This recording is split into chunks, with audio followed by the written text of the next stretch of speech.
It's time for another episode of the Woodsmith Shop.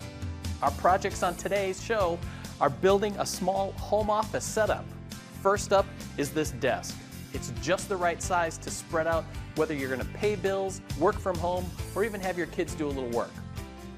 Follow that up with this compact wall cabinet that doesn't take up a lot of space but holds just enough to keep all of your essentials close at hand.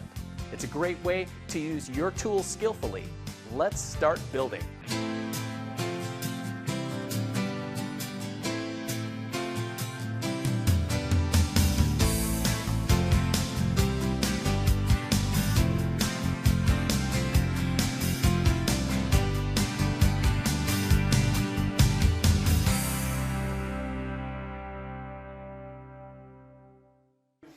You know, Chris, we live in an age that a lot of us are working from home and children are going to school at home. They need a workspace in the house, and it has to be some of the reason for this design. Well, it is.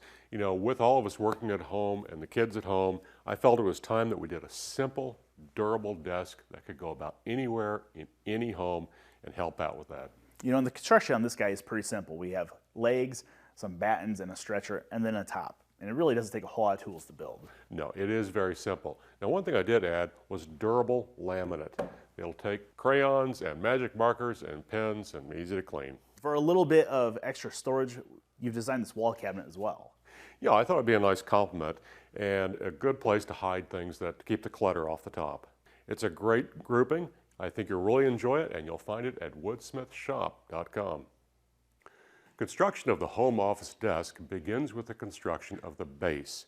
Now, the base consists of a couple of parts: rear leg, front leg, a batten which joins the two, a second pair of legs, and a stretcher that joins the assemblies. Well, the question is which part to start with. Now, all these parts are joined together with mortise and tenon joinery. And when using mortise and tenon joinery, it's always best to cut your mortise first and fit the tenon later. So, the first part, it's going to be the batten, which joins the front leg and the rear leg. I have marked out here the two mortises. This is the rear leg, this is the front leg. Now, there are a lot of ways to cut a mortise, but what I'm going to do is go back and use a machine that I made for Woodsmith a number of years ago.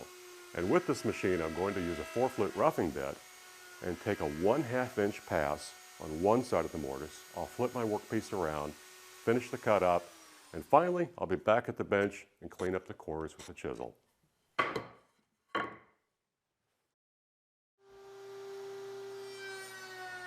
To finish up the battens, I went ahead and routed a 1/2 inch round over on each of the ends, and I went to the drill press and I added screw holes which will be used to attach our leg assembly to the top. Well, what's next? I'm going to go to the table saw and start to cut tenons on our ends of our legs that will fit into these mortises. To cut the tenons on the end of our legs, I'm going to be using this jig that slides upon the fence of the table saw. Now, the advantage of using this jig and the fact that our legs are in the vertical position is that we get a very nice smooth cut forming the cheeks of our tenon.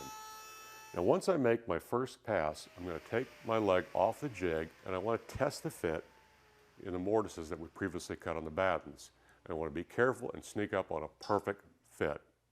Once my cheek cuts are established, I'll take the legs back to the bench and I'll end up cutting the tenon to the final length so it'll pop right into that mortise. Having made the cheek cuts for our tenons on the table saw, I now need to cut them to their final width, which is 3 inches to fit into our mortises and the battens. I thought the easiest thing to do would be simply to come to the bench and use a handsaw to trim them.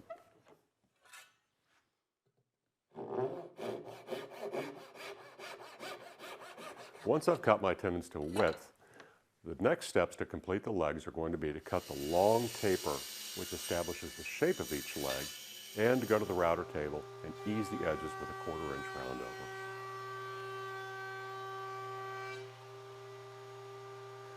It's time to finish up the base. As you can see, I've glued the rear leg and the front leg into their battens.